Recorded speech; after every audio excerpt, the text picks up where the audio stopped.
Gold trusted gold buyers. మీరు తాకట్టు పెట్టిన బంగారాన్ని విడిపించి ఈ రోజు ఉన్న మార్కెట్ ధరకు కొనబడను.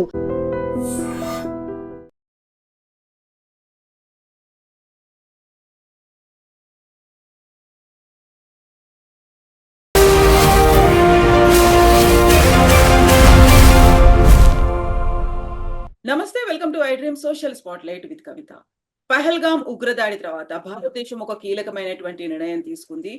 పాకిస్తాన్కి వెళ్లేటువంటి సింధు నదీ జలాల్ని ఆపుతున్నట్టుగా అనౌన్స్ చేసింది. ఇప్పుడు వెరీ లేటెస్ట్ గా 2028 వరకు దీన్ని కంటిన్యూ చేయబోతున్నాము, ఆ తర్వాత పూర్తిగా ఆపేస్తాము అన్నట్టుగా కేంద్ర జల్ శక్తి మంత్రి సిఆర్ పాటిల్ దగ్గర నుంచి ఒక అనౌన్స్మెంట్ వచ్చిన తర్వాత పాకిస్తాన్ విదేశాంగ మంత్రి ఖవాజా మాత్రం ఒక కీలకమైనటువంటి ప్రకటన, అది కూడా తీవ్ర స్థాయిలో రెస్పాండ్ అయ్యారు. భారతదేశం మీద మేము యుద్ధం చేయబోతాము అనేటువంటి మాట. నిజంగా ఉగ్రవాదానికి వాటర్ కి లింక్ ఏంటి, వాటర్ కి యుద్ధానికి మధ్య లింక్ ఏం జరుగుతోంది, మనం ఎందుకు ఒక ఒప్పందాన్ని ఉల్లంఘించాము, నీటిని ఎందుకు బంద్ చేశాము? మనతో పాటుగా ఉన్నారు జియో పొలిటికల్ ఎక్స్పర్ట్ గిరిధర్ మామిడి గారు. గిరిధర్ గారు నమస్కారం అండి. నమస్తే అమ్మా. నమస్తే, మీకు ప్రేక్షకులకు నమస్కారాలమ్మా. థ్యాంక్ యూ అండి. సో ఇప్పుడు మనకి పహల్గామ్ ఉగ్రదాడి తర్వాత 26 మంది చనిపోయారు. మనం తీవ్ర స్థాయిలో అప్పుడు రెస్పాండ్ అయ్యాము. ఆపరేషన్ సింధూర్ అనేది జరిగింది. అక్కడ ఉన్నటువంటి ఉగ్ర బేసులని మనం ధ్వంసం చేసి వచ్చిన తర్వాత మీరు ఉగ్రవాదాన్ని నిర్మూలించండి, అప్పటిదాకా మేము వాటర్ ని బంద్ చేస్తాము. ఎందుకని మనం అలా చేసాం? అక్కడ ఉన్నటువంటి ప్రజల గురించి కావచ్చు, పాడి పంటల గురించి కావచ్చు, మనం ఎందుకు ఆలోచించలేదు? కేవలం ఉగ్రవాదం మీద ఫోకస్ పెట్టి అక్కడ ఉన్నటువంటి ప్రజలకి పనిష్మెంట్ ఎందుకు ఇచ్చాం మనం? మొట్టమొదటిది టెక్నికల్ గా అర్థం చేసుకోవాల్సింది ఏంటంటే, మనం సింధు జలాలని పాకిస్తాన్ కు వెళ్లకుండా ఆపలేదు. ఇది ఫస్ట్ అర్థం చేసుకో, క్లారిటీ మనకు ఉండాలి. మనం ఏం చేసామంటే సింధు జల ఒప్పందాన్ని సస్పెండ్ చేశాం. ఒప్పందాన్ని, నీళ్లను ఆపలేదు. రెండింటికి చాలా తేడా. అగ్రిమెంట్ ని సస్పెండ్ చేశాం కానీ నీళ్లను ఆపలేదు. రెండవది, నీళ్లను ఆపాలి అని మనం అనుకున్నా కానీ కూడా ఈ రోజు ఆపే శక్తి మన దగ్గర లేదు. ఎందుకంటే నీళ్లను ఆపాలంటే కావాల్సిన ఇన్ఫ్రాస్ట్రక్చర్ ఉంటుంది. డ్యాములు ఉండాలి, మీకు కెనాల్స్ ఉండాలి, మనకు టనల్స్ ఉండాలి, తర్వాత దానికి సంబంధించినటువంటి బారాజెస్ కానీ చాలా మీకు ఇన్ఫ్రాస్ట్రక్చర్ ఉంది. మన దగ్గర ఇన్ఫ్రాస్ట్రక్చర్ లేదు. కాబట్టి మనం ఆపాలి అనుకున్నా ఆపలేము, నీళ్లు ఆపట్లేదు. కాబట్టి మనకి ఫస్ట్ ఈ క్లారిటీ ఉంది. మనం ప్రభుత్వం నిర్ణయం ఏం చేసిందంటే అగ్రిమెంట్ ని సస్పెండ్ చేసింది. అగ్రిమెంట్ లో ఉన్నటువంటి అంశాలు, మన మీద కొన్ని బాధ్యతలు ఉన్నాయి, పాకిస్తాన్ మీద కొన్ని బాధ్యతలు ఉన్నాయి. మనం అప్పర్ రైపీరియన్ స్టేట్ కాబట్టి నీళ్లు మన దగ్గర నుంచి అక్కడికి వెళతాయి కాబట్టి మన మీదే ఎక్కువ బాధ్యతలు ఉన్నాయి. వాటిని మేము పాటిస్తామా పాటించమా మా ఇష్టము అని చెప్పి మనం దాన్ని మీకు జవాబుదారీ కాదు అని సస్పెండ్ చేస్తాం. ఇది ఫస్ట్ అర్థం చేస్తాం. రెండవది, ఈ జలాల ఒప్పందం ఎంత ఏకపక్షంగా జరిగిందంటే మొత్తం సింధు జలాలలో 20% మాత్రమే భారతదేశానికి ఇచ్చి 80% పాకిస్తాన్ ఇచ్చారు. అంతేకాదు, దీంట్లో తూర్పున ఉన్నటువంటి 3 నదులు సట్లజ్, రావి, బియాస్, ఈ 3 భారతదేశానికి ఇచ్చి పశ్చిమాన ఉన్నటువంటి 3 నదులు మనకు చెనాబ్, ఝేలం, తర్వాత మనకు సింధు నది, ఈ 3 కూడాను పాకిస్తాన్ కి వాళ్ళ ఖాతాలో వేశారు. దీంట్లో ఏంటంటే 5% మాత్రమే మనం ఆ పశ్చిమ నదులను వాడుకోవచ్చు. అక్కడ లోకల్ గా ఉన్న వాళ్లకు మనకు వ్యవసాయం సంబంధించి కావచ్చు, లేదా రన్ ఆఫ్ ద మిల్ అంటారు, అంటే చిన్న చిన్న మేము పవర్ ప్రాజెక్ట్స్ కట్టుకోవచ్చు, స్టోరేజ్ చేయడానికి వీళ్ళు. ఆ నీళ్లు మీకు ఎలక్ట్రిసిటీ జనరేట్ చేయడానికి, టర్బైన్స్ తిరిగి వెళ్ళడానికి మాత్రమే వాడుకోవచ్చు. నీళ్లను స్టోర్ చేసుకునే అధికారం అది వాటికి సంబంధించి. అలాగే మనకు ఇచ్చినటువంటి 3 నదుల జలాల్ని మనం ఎలా అంటే అలా వాడుకోవచ్చు, కానీ దాంట్లో కూడా 5% పాకిస్తాన్కి వదిలేయాలి. సో ఇది ఒప్పందం. దాని ఒప్పందం ప్రకారం మనం ఏ డ్యామ్ కట్టినా, ఏ ప్రాజెక్ట్ కట్టినా పాకిస్తాన్ కి ఇన్ఫార్మ్ చేయాలి. పాకిస్తాన్ ఓకే అంటేనే మనం కట్టాలి. కాబట్టి గతంలో డ్యాములు మనం కట్టడానికి మనం ఎన్ని ప్రపోజల్స్ పెట్టినా పాకిస్తాన్ తిరస్కరించేది, బాగా సతాయించేది. మనం ఒకవేళ ఏకపక్షంగా మనం స్టార్ట్ చేసినా కొన్నిటిని వాళ్ళు పర్మనెంట్ కోర్ట్ ఆఫ్ ఆర్బిట్రేషన్ కి వెళ్ళేవాడు, లేదా న్యూట్రల్ ఎక్స్పర్ట్ దగ్గరికి వెళ్ళేవాడు. బాగా సతాయించారు. రాట్లే డ్యామ్ ఈ రోజు దాకా వాళ్ళకి క్లియర్ చేయలేదు. కిషన్ గంగా డ్యామ్ కి సంబంధించి ఆర్బిట్రేషన్ వాళ్ళు నడిపిస్తున్నారు. అలాగే ఎన్నో డ్యామ్లకు సంబంధించి వాళ్ళు మనల్ని సతాయించారు, అదే పని సతాయించారు. మనం సింధు జల ఒప్పందం ఆధారంగానే మనం చేసినా కానీ కూడా అదే పనిగా వాళ్ళు నన్ను సతాయించేవాళ్ళు. ఇప్పుడు దాన్ని సస్పెండ్ చేశాం కాబట్టి వాళ్ళ పర్మిషన్, వాళ్ళకి ఇన్ఫార్మ్ చేయవలసిన అవసరం లేదు. రెండవది, మనం అక్కడ హిమాలయ గ్లేషియల్ వాటర్ కదా, అవి అక్కడ మంచు కరిగితే వచ్చేటువంటి నీళ్లు అవన్నీ కూడా కాబట్టి ఎప్పుడు వరదలు వస్తాయో తెలీదు, ఎప్పుడు దాంట్లో నీటి మట్టం తగ్గుతుందో తెలీదు, ఇవన్నీ చెప్పడం చాలా కష్టం. ఇండస్ వాటర్ ట్రీటీ ఆధారంగా వాళ్ళకి మనం ఈ డేటా ఇస్తూ ఉండాలి. నీళ్లు ఎక్కువ వచ్చి చేరుతున్నాయి, మేము గేట్ ఓపెన్ చేయబోతున్నాము, కాబట్టి మీరు జాగ్రత్తగా ఉండండి అని మనం వాళ్ళకి ఇన్ఫర్మేషన్ ఇచ్చేవాళ్ళం. ఇప్పుడు ఇన్ఫర్మేషన్ ఇవ్వడం ఆపేసాం. మనకు నీళ్లు ఎక్కువ వచ్చి చేరుకున్నాయంటే మనం వదిలేస్తున్నాం వాళ్ళకి చెప్పకుండా. వాళ్ళకి తెలియట్లేదు ఎప్పుడు నీళ్లు వస్తున్నాయో తెలియట్లేదు. అలాగే మనకు నీళ్లు తక్కువ అయిపోయినాయంటే కనుక మనం గేట్లు వదలకుండా దాన్ని కట్టేసి ఆపేస్తాం. వాళ్ళకి బహుశా పంట వేసుకోవాలో లేదా ఇంకేదో అవసరాలు ఉన్నాయి వాళ్ళకు, ఆ సమయంలో వాళ్ళకి నీళ్లు కావాలంటే మనం వదలట్లేదు, మనం పట్టేసి కూర్చొని. ఇది ఇందాక చెప్పినట్టు చాలా తక్కువ శాతం మాత్రమే మనం కంట్రోల్ చేయగలం. మెజారిటీ 80% పాకిస్తాన్ వెళ్ళిపోతుంది. మన దగ్గర ఇన్ఫ్రాస్ట్రక్చర్ కూడా లేదు ఆపడానికి. ఈ విషయం అర్థం చేసుకోవాలి. ముఖ్యంగా వాళ్లకు అలాట్ చేసినటువంటి 3 నదులలో ఎక్కువ నీళ్లు ఉన్నది చెనాబ్ నది. సింధు నది కంటే జేలం కంటే కూడా, జేలం యాక్చువల్గా దాని మన సంస్కృతం పేరు వితస్తా నది, దానికి సంబంధించిన నీళ్లు. చెనాబ్ అన్నది చంద్రభాగా నది. చంద్రభాగా నదిలో నుంచి నీళ్లు ఎక్కువ పెడతాయి. డైరెక్ట్ గా లాహోర్ పంజాబ్ సైడ్ పెడుతుంది, అది పాకిస్తాన్ సైడ్ పంజాబ్ పెడుతుంది. ఆ నీళ్లే ఎక్కువ ఆధారపడి ఉంటాయి. ఆ ఒక్క దాని మీదనే మనం ఏం చేస్తున్నామంటే ఈ ఇన్ఫర్మేషన్ ఇవ్వకపోవడం అన్నది మనం చేస్తున్నాం.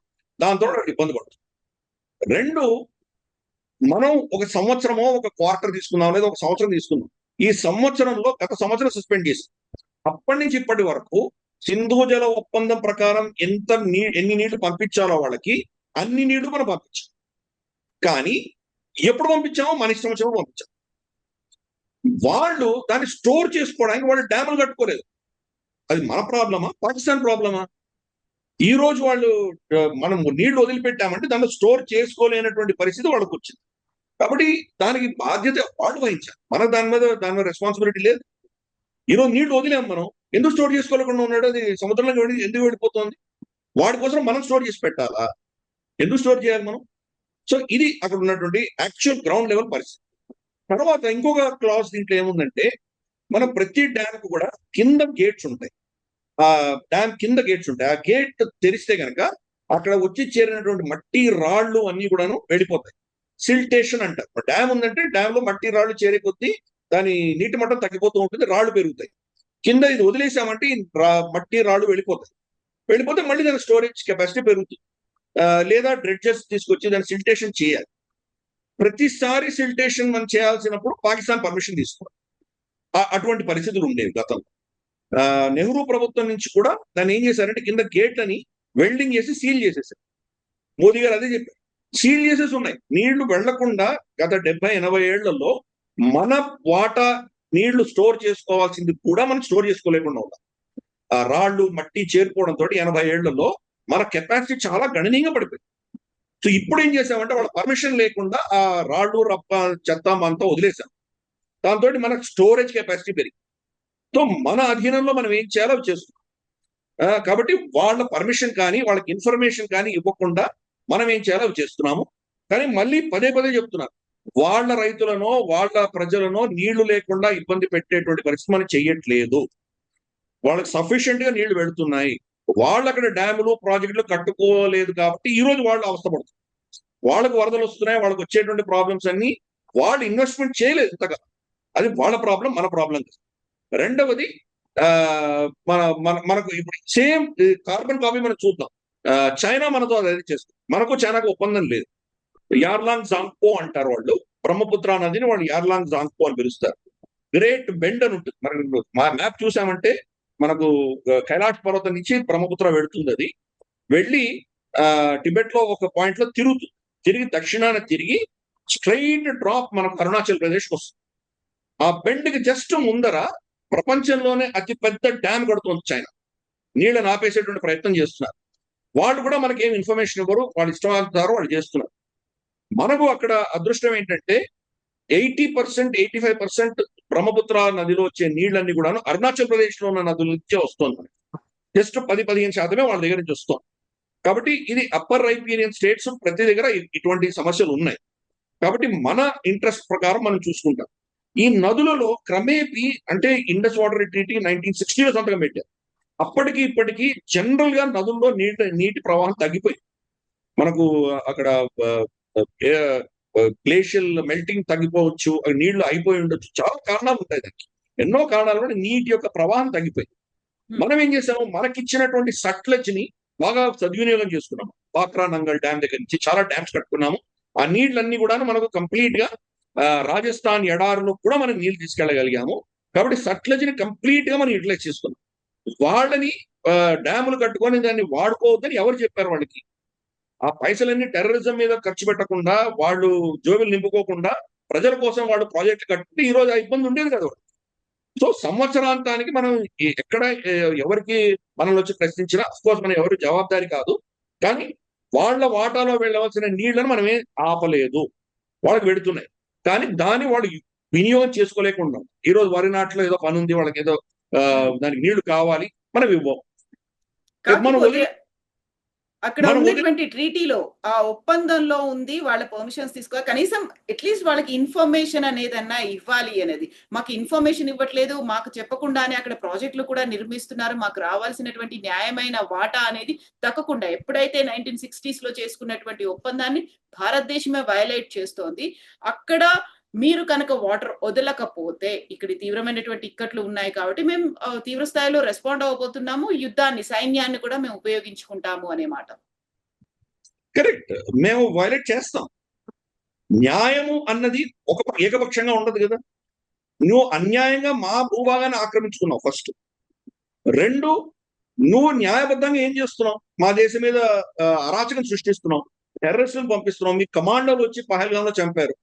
అటువంటప్పుడు నీకు న్యాయం, నీకు లేని న్యాయం నాకెందుకు ఉండాలి? ఒకటి. రెండు, నేను మళ్ళీ పదే పదే చెప్తున్నా, వాళ్ళ నీళ్లను మనం ఆపట్లేదు, వాళ్ళ నీళ్లను వాళ్ళే దుర్వినియోగం చేసుకుంటున్నారు. మనం పంపించిన నీళ్ళని వాళ్ళు ఆపుకోలేకుండా ఉంటారు. ఈ రోజు మనం ఏవే డ్యామ్స్ ని, ఏ ప్రాజెక్ట్స్ అయితే అప్రూవ్ చేస్తున్నామో, ఈ ప్రాజెక్ట్స్ అన్ని కట్టి నీళ్ళని ఆపగలిగిన కెపాసిటీ మనకు వచ్చేసరికి 10 ఏళ్ళు 15 ఏళ్ళు పడుతుంది కనీసం. అంటే అంతకంటే ఎక్కువ పట్టొచ్చు. ఎందుకంటే అది చాలా సైస్మికలీ సెన్సిటివ్. అక్కడ భూకంపాలు వస్తుంటాయి, చాలా ఇబ్బందుల్లో ఉన్నటువంటి ప్రాంతాలు అవన్నీ కూడా. ప్లస్ మనకి ఎప్పుడు కూడా నీళ్లు ఎత్తుపల్ల నుంచి కిందికి పెడతాయి. అక్కడి నుంచి మనం డైవర్ట్ చేయాలంటే కూడా కొండ ప్రాంతాలు. మనకు నది ఎప్పుడు కూడా 2 కొండల మధ్యలో పెడుతుంది కదా హిమాలయాల్లో. ఆ నది నీళ్ళని మీరు ఇటు తీసుకురావాలంటే ఆ కొండని దాటించి తీసుకురావాలి. ఎలా తీసుకొస్తారు మీరు? తీసుకురావాలంటే సొరంగాలు తవ్వాలి. సొరంగాలు తవ్వాలంటే మీకు ఎంతకాలం పడుతుంది అది? సో అందుకని ఈ రోజు మన దగ్గర కెపాసిటీ లేదు. ఫస్ట్ ఈ విషయం మనం అర్థం చేసుకోవాలి. వాళ్ళ నీళ్లు ఆపట్లేదు, వాళ్ళ రైతులను కానీ వాళ్ళ ప్రజలని కానీ మనం ఇబ్బంది పెట్టట్లేదు, వాళ్ళే పెట్టుకుంటున్నారు. ఇది మనం స్పష్టంగా అర్థం చేసుకోవాలి. వాళ్ళు డ్యాములు కట్టుకోలేదు కాబట్టి ఈ రోజు వాళ్ళు అనుభవిస్తున్నారు. దానికి మనకు బాధ్యత లేదు. మనం ఏం చేశామంటే, నువ్వు అక్రమంగా, అన్యాయంగా, అమానుషంగా మా మీద ఇటువంటి ఉగ్రవాద చర్యలు చేస్తున్నావు కాబట్టి నేను నీతోటి కోఆపరేట్ చేయదలుచుకోలేదు. మా అవసరాలు, మా దేశంలో ఉన్న అవసరాలు ఫస్ట్ మేము చూసుకుంటాం. ఈ రోజు దౌర్భాగ్యమైన పరిస్థితి ఏంటంటే, నేను కాశ్మీర్ బాగా పర్యటించిన వాడిని. కాశ్మీర్ లో నెరేటివ్ ఏముందంటే, మా ప్రాంతంలో చాలా అద్భుతంగా విద్యుత్ సరఫరా ఇక్కడంతా జనరేట్ చేస్తోంది భారత ప్రభుత్వము, ఇవన్నీ తీసుకెళ్లి వాళ్ళు వాడుకుంటున్నారు, మాకేం ఇవ్వట్లేదు, మా ఇక్కడ పవర్ కట్స్ ఉంటున్నాయని చెప్పి అక్కడ ఒక నెరేటివ్ ఉంది కాశ్మీర్ వ్యాలీలో. కానీ వాళ్ళకి తెలియదు ఏంటంటే, 1960 ఇండస్ వాటర్ ట్రీటీ ప్రకారం వాళ్ళ ప్రాంతం నుంచి వెళ్తున్న నదులన్నీ కూడా, వితస్తా నది, జేలం కావచ్చు, మనకు చెనాబ్ కావచ్చు, లేదా మనకు సింధు నది కావచ్చు, ఈ 3 జలాల నీళ్లు 100% పాకిస్తాన్ వెళ్ళిపోతున్నాయి. మన దగ్గర డ్యామ్లే లేవు, అక్కడ ఏమి విద్యుత్ సరఫరా అవ్వట్లేదు. నేను వెళ్ళిన సంవత్సరం, అంటే ఇది 2019 మనకు ఆర్టికల్ 370 సవరణ చేసిన తర్వాత, ఆ సంవత్సరము జమ్మూ కాశ్మీర్ ప్రభుత్వం ఎన్టీపీ 11,000 కోట్లు ఖర్చు పెట్టి విద్యుత్తును కొనుక్కుంది. ఎందుకంటే అక్కడ జనరేట్ అవ్వట్లేదు. ప్లస్ అక్కడ ఉన్నటువంటి హైడ్రో ప్రాజెక్ట్స్ లో దేశంలో ఎక్కడా లేనటువంటి national hydro power corporation NHPC ప్రతి యూనిట్ కి 0.40 పైసలు వాళ్ళు రాయల్టీ కడుతున్నారు ఆ రాష్ట్రానికి. అదే మన దేశంలో నాగార్జున సాగర్ ఇంకేదైనా డ్యామ్స్ మనకు ఉన్నాయంటే కనుక NHPC అంటే ప్రైవేట్, మన స్టేట్ కాదు, NHPC డ్యామ్స్ లో ఆ స్టేట్ కి రాయల్టీ ఇవ్వరు వాళ్ళు. అటువంటిది జమ్మూ కాశ్మీర్కి ఇస్తున్నాం. కానీ ఈ నెరేటివ్ అనేది ఒకటి తయారు చేసి పెట్టారు. ఎందుకు? పాకిస్తాన్ ఏం చేసిందో అది మనం కూడా అదే చేస్తున్నాం అన్న నెరేటివ్ ఒకటి బిల్డ్ అయింది. కాబట్టి మన దగ్గర ఆ కెపాసిటీ లేదు, ఫస్ట్ అర్థం చేసుకోవాలి. భారత ప్రభుత్వం ఇప్పుడు నిర్ణయించింది మెల్లిమెల్లిగా ప్రాజెక్ట్స్ కడదామని. ప్లస్ మన సిల్టేషన్ చేసిన తర్వాత, డీసిల్టేషన్ చేసిన తర్వాత మన కెపాసిటీ పెరిగింది. సో మనం వాళ్ళ పర్మిషన్ తీసుకోకుండా కానీ మనం అమానుషంగా ఏమీ చేయట్లేదు. ఆ నీళ్ళని 135 మిలియన్ క్యూబిక్ ఫీట్ నీళ్ళని ఆపగలిగిన కెపాసిటీ మన దగ్గర లేదు. ఎవరి దగ్గర ఉండదు. అంత కెపాసిటీ ప్రపంచంలో ఏ దేశం దగ్గర కూడా మొత్తం నీళ్ళని ఆపేసే కెపాసిటీ ఎవరి దగ్గర కూడా లేదు. ఇది మనం ఫస్ట్ అర్థం చేసుకోవాలి. అది వాళ్ళు నెరేటివ్ క్రియేట్ చేస్తున్నారు.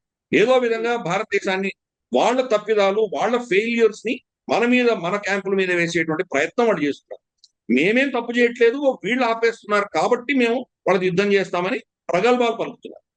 యుద్ధం ఇన్ఫాక్ట్ వాళ్ళు ఏమన్నారంటే హమారీ పానీ రోక్ దేవే తో ఆప్కి సాహస్ రోక్ దేంగి అని చెప్పి వాళ్ళు టీజీఐఎస్పీ గారు చెప్పాడు. అంటే ఆ నీళ్ళని ఆపేస్తే మీ ఊపిరి ఆపేస్తాం అన్నాడు. అంత కెపాసిటీ వాళ్ళ దగ్గర ఎక్కడుంది అసలు? ఫస్ట్ మనతో యుద్ధం చేసే కెపాసిటీ ఉందా వాళ్ళ దగ్గర? ఫస్ట్ ఈ రోజు మన లాస్ట్ టైం ఆపరేషన్ సింధూర్లో చూసాం, 88 గంటల్లోనే వాళ్ళ 11 బేస్ని ధ్వంసం చేయగలిగారు. కాబట్టి వాళ్ళ దగ్గర కెపాసిటీ లేదు. వాళ్ళ ప్రజలకి ఏదో విధంగా ఇటువంటి ఒక హైప్ క్రియేట్ చేయడానికి వాళ్ళు చేసేటువంటి ప్రయత్నము. పాకిస్తాన్ వాళ్ళ మౌలికమైనటువంటి టెర్రరిజం అన్నటువంటి ఒక అస్త్రాన్ని వాళ్ళు వదులుకోవడానికి సిద్ధంగా లేరు. ప్రపంచవ్యాప్తంగా వెళ్ళి గోల పెట్టి అరిచి వాళ్ళు ఏదో విధంగా దీన్ని మళ్ళీ సెంటర్ స్టేజ్ తీసుకొచ్చేటువంటి ప్రయత్నం చేస్తున్నారు. ఎందుకు? మనం చరిత్రలో చూసామంటే అమెరికా పాకిస్తాన్ మధ్యలో మైత్రి పెరిగిందంటే, వీళ్ళిద్దరి మధ్యలో డిప్లొమాటిక్ గా వాళ్ళు కొంత మెరుగుపడిందంటే కనుక ఇమ్మీడియట్ గా కశ్మీర్ మీద వాళ్ళు ఏదో వచ్చి ఏడుస్తారు. ఇది గతంలో ప్రతిసారి ఇదే జరిగింది. ఇప్పుడు సడన్ గా పాకిస్తాన్ వాళ్ళకి అవసరం కదా డొనాల్డ్ ట్రంప్ రెజీమ్ కి, ఇరాన్ ఒప్పందాలకు సంబంధించి. అందుకని దీన్ని తీసుకొస్తున్నారు. అమెరికా నుంచి వాళ్ళు అదే అపేక్షిస్తారు. మాకు మీరు భారతదేశం మీద ఒత్తిడి తీసుకొచ్చి ఇండస్ వాటర్ ట్రీటీని మళ్ళీ రెస్టోర్ చేయండి అన్న ఒత్తిడి తీసుకొచ్చే ప్రయత్నం చేస్తున్నారు. మనం ససేమిరా అంటాం, నువ్వు ముందర అది ఆపితే కానీ మేము చేయము, మీతో రెస్టోర్ చేయము. నీళ్ళు ఆపే కెపాసిటీ మళ్ళీ లేదు. మళ్ళీ పదే పదే చెప్తున్నారు. ఒక ప్రాజెక్ట్ మనం అనౌన్స్ చేసింది, చంద్రబాగా నది నుంచి కొంత నీళ్లు. చంద్రబాగా నది అంటే అది ఆరిజిన్ లో తక్కువ నీళ్లు ఉంటాయి, కిందికి వెళ్ళే కొద్దీ ఇంకా ఎక్కువ నీళ్లు వస్తాయి. తక్కువగా ఉన్న నీళ్ళని అక్కడ ఒక ఒక కెనాల్ తలుచుకున్నాం మనము. అది మనం టెండర్ ఇష్యూ చేసాం. అది అక్కడి నుంచి నీళ్లు బియాస్ నదిలోకి వచ్చి పడేలాగా మనం దాన్ని వేశాం. అది వాళ్ళు మేజర్ గా అబ్జెక్ట్ చేస్తున్నారు. సింధు జలాల ఒప్పందం ప్రకారం చంద్రబాగా నదిలో ఉన్న నీళ్ళన్నీ కూడా మాకు రావాలి, దాన్ని మీరు బియాస్ మీ వాటాలో ఉన్న బియాస్ నదికి ఎలా డైవర్ట్ చేస్తారు అని వాళ్ళు ప్రశ్నిస్తున్నారు. మనం కెపాసిటీ బిల్డ్ చేసుకుంటాం. రేపటి రోజు వాళ్ళు టెర్రరిజాన్ని ఆపేసి మళ్ళీ మన ఇద్దరి మధ్యలో మైత్రి వచ్చి ఇండస్ వాటర్ ట్రీటీని, అఫ్ కోర్స్ పాత 1960లో ఉన్న ట్రీటీ ఉండదు, కొత్తగా చర్చించుకోవాలి మళ్ళీ కొత్తగా మనం. ఎందుకంటే అప్పుడున్నటువంటి నీటి జలాలు ఇప్పుడు రావట్లేదు కాబట్టి ఇప్పుడు వస్తున్నటువంటి యావరేజ్ జలాల్ని పంపకాల గురించి మాట్లాడుకోవాలి, కొత్త ట్రీటీ చేసుకోవాలి, కొత్త అగ్రిమెంట్ చేసుకోవాలి. కొత్త అగ్రిమెంట్ చేసుకున్నప్పుడు మనకు ఈ ఒకవేళ చంద్రబాగా నదిలోంచి వాళ్ళకి ఎక్కువ నీళ్లు ఇవ్వాలి అనుకుంటే బహుశా ఈ కెనాల్ని మనం ఆపరేట్ చెయ్యమ్మా, కెపాసిటీ ఉంటుంది. రేపటి రోజు మన మీద యుద్ధం ప్రకటించో మనల్ని ఏదో ఇటువంటి దుశ్చర్యలు చేస్తే వాడిని శిక్షించడానికి కావాల్సిన కెపాసిటీ బిల్డ్ చేసుకుంటాం. మనం ఇప్పుడు వాళ్ళని ఆపేసేటువంటి పరిస్థితిలో లేము. మనం అదే చెప్తున్నాను, ఎప్పుడు వాడికి అవసరం ఉందో అవసరం లేదో దానికి మన దాంట్లో సంబంధం లేకుండా మన అవసరాల బట్టి మనం స్టోర్ చేసుకుంటున్నాము, మన అవసరం లేనప్పుడు రిలీజ్ చేస్తున్నాము. అది మన దగ్గర ఉన్నటువంటి కొద్దిపాటి స్టోరేజ్ కెపాసిటీ మాత్రమే, దాంట్లో మనం చేయగలుగుతున్నాం. కాబట్టి ఇప్పటికీ వాడికి ఇంతవరకు ఉన్నటువంటి ఇంపాక్ట్ 1.5 to 2% మాత్రమే వాడికి దెబ్బతవుతుంది. 98% వాడికి ఏం తేడా లేదు. ప్రస్తుతం కెపాసిటీ బిల్డ్ చేసుకున్నామంటే 10 ఏళ్లలో బహుశా ఒక 5% వాడికి ఇంపాక్ట్ వచ్చేటువంటి అవకాశాలు ఉన్నాయి. ఓవరాల్ గా మేజర్ ఇంపాక్ట్ ఏమి ఉండదు వాడి దగ్గర. కానీ పాకిస్తాన్ లో ప్రాజెక్టులు కట్టుకోలేదు కాబట్టి ఈరోజు వాళ్ళు సఫర్ అవుతుంది. ఈ నెరేటివ్, పాకిస్తానీ నెరేటివ్ ను మనం ఇలా కౌంటర్ చేయాలి ఫస్ట్. 2, ఏ ఒప్పందం కూడా వాళ్ళు ఇంకోటి కోట్ చేస్తారు, ఈ ఒప్పందంలో సస్పెండ్ చేసేటువంటి దీని నుంచి వైదొలగేటువంటి క్లాజ్ కూడా లేదు. అదొక దౌర్భాగ్యమైనటువంటి నిర్ణయం అప్పటి నెహ్రూ ప్రభుత్వం తీసుకుంది. ఏ కాంట్రాక్ట్ లో అయినా కానీ కూడా మ్యూచువల్ గా ఇద్దరు దాన్ని ఎప్పుడో ఒకప్పుడు ఎలా ఏ సర్కమ్స్టాన్సెస్ లో ఏ పరిస్థితులలో దాన్ని మనం తిరస్కరించవచ్చో రాసి ఉంటుంది, ప్రతి అగ్రిమెంట్ లో ఉంటుంది. రెంటల్ అగ్రిమెంట్ తీసుకుంటామమ్మా, rental agreement 1 month notice 2 month notice నువ్వు వెకేట్ చేయమని అతను చెప్పొచ్చు, లేదా నేను వెళ్ళిపోతున్నాను ఇతను చెప్పొచ్చు. అలాగే ఏ అగ్రిమెంట్ లో అయినా కానీ అగ్రిమెంట్ ని ఎలా ఆపగలము అన్న కాంట్రాక్ట్ అనే ఒక క్లాజ్ ఉంటుంది. అటువంటిది దీంట్లో అటువంటి క్లాజ్ లేకుండా ఎలా సంతకం పెట్టామో భారతదేశం అనేది నిజంగా మిస్టరీ. నెహ్రూ గారు నిజంగా ఆయన చేతిలో దండం పెట్టాలి, ఎలా చేశాడో అని మనకు అర్థమే కాదు. కానీ ఇంకొక చట్టం ఉంది, ఎప్పుడైతే మీ యొక్క సార్వభౌమత్వాన్ని ఛాలెంజ్ చేసి మీ యొక్క ఎగ్జిస్టెన్స్ ని ఛాలెంజ్ చేసి మీకు శత్రుత్వం వహించి మీ మీద వాళ్ళు కనుక ఏదైనా ఒక దుశ్చర్యలు చేస్తే మిగతా ఒప్పందాలన్నీ కూడా సస్పెండ్ చేయొచ్చు అన్నది కూడా ఒక ఇంటర్నేషనల్ చట్టం. కాబట్టి ఈ రోజు మన మీద టెర్రరిజం చేస్తున్నారు కాబట్టి మిగతా అగ్రిమెంట్స్ అనేవి సస్పెండ్ చేస్తున్నామని మనకు ఆ అధికారం కూడా అంతర్జాతీయ చట్టాలు చెప్తున్నాయి. కాబట్టి దాని దృష్టి ఆపగలుగుతాం. సో అందుకని అప్పర్ రైపీరియన్ స్టేట్ లో ఉన్నా కానీ కూడా మనం చాలా బాధ్యతతో వ్యవహరిస్తున్నాం. మనము బాధ్యతారహితంగా చేయట్లేదు. వాళ్ళ నీళ్ళని ఆపే కెపాసిటీ లేదు. వాళ్ళకు సంవత్సరంలో కావాల్సిన నీళ్లు పెడుతున్నాయి. మన అవసరాల దృష్ట్యా మనం ప్రాజెక్ట్స్ పెంచుకుంటున్నాం. పశ్చిమ నదులలో 5% మనం వాడుకోవచ్చు అంటే దాంట్లో 1% కూడా వాడుకోవట్లేదు. కాబట్టి ఇప్పుడు మనం కట్టబోయే ప్రాజెక్ట్స్ అన్ని కూడా 5% వాడుకోవడానికే పనిచేస్తాయి. అలాగే మన వాటాలో వచ్చిన నదుల్లో కూడా మనం 90-95% మనం వాడుకోవచ్చు అంటే ప్రస్తుతానికి 50-60% వాడుకుంటున్నాం. మిగతా నీళ్ళని వాళ్ళకి ఫ్రీగా పెడుతున్నాయి. ఆ ఫ్రీగా వెళ్లే నీళ్ళని ఆపేస్తున్నాం. ఇంకో 10-15 సంవత్సరాలు మనం కట్టేటువంటి ప్రాజెక్ట్స్ అన్ని కూడా ఓవరాల్ గా ఇండస్ వాటర్ ట్రీటీలో మన వాటాకి ఇచ్చిన నీళ్లే మనం ఆపుకోగలుగుతాము. కాబట్టి దానికి క్లారిటీ ఉండాలి. పాకిస్తాన్ యొక్క ఫేక్ నెరేటివ్ మనం యాక్సెప్ట్ చేయడానికి వీల్లేదు. వాళ్ళు ఆఫ్ కోర్స్ వాళ్ళ నెరేటివ్ ప్రపంచంలో మళ్ళీ సడన్ గా వాళ్ళ తీసుకొచ్చి ఇది పెద్ద యుద్ధం అవుతుంది. వెస్ట్ దేనికి భయపడుతుందంటే న్యూక్లియర్ యుద్ధానికి భయపడుతుంది. రేపు మా నీళ్లు ఆపేస్తే మేము న్యూక్లియర్ యుద్ధం చేయడానికి సిద్ధంగా ఉన్నామని బెదిరిస్తే కనుక వెస్ట్ భయపడి వాళ్ళకి 4 పైసలు పడేస్తారు. అంతే వాళ్ళకి కావాల్సి. నీళ్ళు అక్కర్లేదు వాళ్ళకి. వాళ్ళకి కావాల్సిన పైసలు, వాళ్ళకి కావాల్సిన ఇంటర్నేషనల్ కవరేజ్ కోసం వాళ్ళు చూసుకుంటారు. యునైటెడ్ నేషన్స్ లో కూడా కంప్లైంట్ చేస్తోంది పాకిస్తాన్, కన్సర్న్స్ ని వ్యక్తం చేస్తోంది. అక్కడ మాకు వాటర్ రాకుండా చేస్తుంది పాకిస్తాన్, భారతదేశం వైలేట్ చేసింది అనేటువంటి మాటను కూడా. కరెక్ట్ వైలేట్ చేయలేదు, మనం సస్పెండ్ చేసాం. ప్లస్ వాళ్ళ నీళ్ళేం ఆపలేదు. ఈ రెండు కౌంటర్ చేయాలి. ఫస్ట్ రెండు యునైటెడ్ నేషన్స్ సెక్యూరిటీ కౌన్సిల్ వీళ్ళ మాట ఎవరు వింటున్నారు అక్కడ?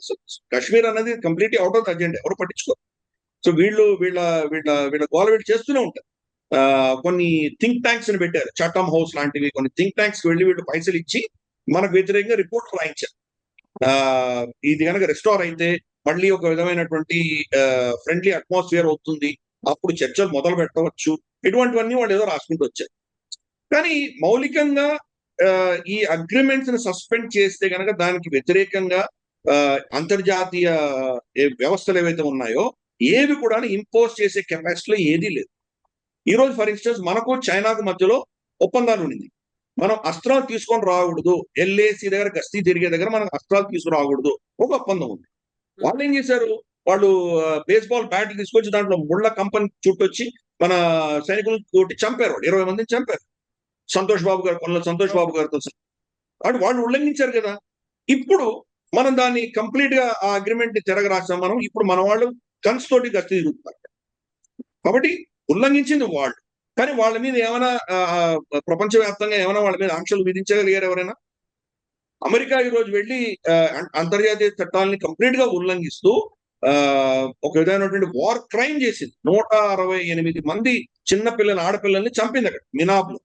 వాళ్ళ మీద ఒక కేసు అయినా ఎవరైనా వేయగలిగారు వాళ్ళ మీద? కాబట్టి ప్రపంచంలో ఇది అర్థం చేసుకోవాలి. ఈ సంస్థలన్నీ యునైటెడ్ నేషన్స్ కానీ, సోకాల్డ్ జెనీవా కన్వెన్షన్ కానీ, ఇవి ఏవి కూడా ఎవరైనా ఒక దేశం తప్పు చేసిందంటే ఆ దేశం మీద శిక్షించే కెపాసిటీ ఎవరికి లేదు. పాకిస్తాన్ మన మీద ఇంతకాలం 70-80 సంవత్సరాలుగా మన మీద ఇంత అత్యాచారం చేస్తుంటే పాకిస్తాన్ ఈ రోజు దాకా నిల తీయలేదు. పహల్గాం ఘటన జరిగి ఇంత అరాచకం చేస్తే పాకిస్తాన్ కి IMF $7 బిలియన్ అప్పిస్తుంది, వరల్డ్ బ్యాంక్ $30 బిలియన్ అప్పిస్తుంది. వాడు ఒక్క పైసా దాంట్లో మళ్ళీ తిరిగి వెనక్కి కట్టేటువంటి పరిస్థితి లేదు. అంటే మనం చేసిన నష్టం $10 బిలియన్ అయితే వాళ్ళకు ఆపరేషన్ సింధూర్ వల్ల ఇంకొక 25-30 బిలియన్ అదనంగా వచ్చింది వాళ్ళకి. లాభం వచ్చింది వాళ్ళకి, నష్టం ఎక్కడ వచ్చింది వాళ్ళకి? కాబట్టి మీరు ప్రపంచవ్యాప్తంగా వాళ్ళని శిక్షించడం వదిలేసి వాళ్ళకి ఇంకా మీరు పైసలు ఇస్తూ పోయి వాళ్ళని వత్తాసు పలుకుతూ వాళ్ళని వాడుకుంటుంటే భారతదేశం ఎందుకు ఊరుకోవాలి? మన అవసరాల దృష్ట్యా, మన రక్షణ, మన భారత ఏమంటారు మన అంశాలకు సంబంధించి, మన ప్రజలకు సంబంధించి నిర్ణయాలు మనం తీసుకుంటాం. మన నిర్ణయాలు అయిన తర్వాత ఏమైనా ఉంటే చేస్తే కూస్తే వాళ్ళ గురించి ఏమైనా ఆలోచన చేస్తాం, కానీ వాళ్ళ గురించి ఆలోచన చేయవలసిన అవసరం మనకు లేదు. మళ్ళీ పదే చెప్తున్నాను, నీళ్లను ఆపేస్తున్నారు అన్నటువంటి నెరేటివ్ ని అట్లీస్ట్ మనం భారతీయులు దాన్ని ఫస్ట్ అర్థం చేసుకోవాలి. మనం నీళ్లను ఆపట్లేదు, సస్పెండ్ చేసాము. అగ్రిమెంట్ మాత్రం సస్పెండ్ చేశాము. వాళ్ళకి ఇన్ఫర్మేషన్ ఇవ్వడం మానేశాము. కొన్ని ప్రాజెక్ట్స్ పెట్టాము. ఈ ప్రాజెక్ట్స్ 10-15 సంవత్సరాలు 20 సంవత్సరాలు పడతాయి. అది ప్రాజెక్ట్స్ అన్ని అయిన తర్వాత కూడా ఇండస్ వాటర్ ట్రీటీలో మన వాటాలో రావాల్సిన నీళ్లను మాత్రమే మనం స్టోర్ చేసే కెపాసిటీ పెంచుకుంటాము. కాబట్టి మనం ఎక్కడ కూడాను మనం ఒక వాళ్ళలాగా ఒక రోగ్ స్టేట్ లాగా టెర్రరిస్ట్ లాగా ప్రవర్తించట్లేదు. ఒక బాధ్యత ఉన్నటువంటి బాధ్యత గల దేశంగానే ప్రవర్తిస్తున్నాం. ఈ విషయం స్పష్టంగా మనం అందరం అర్థం చేసుకోవాలి. Yes, Andy. Thank you so much, Giridhar Garu, for the explanation and for giving that clarity. Thank you, Andy.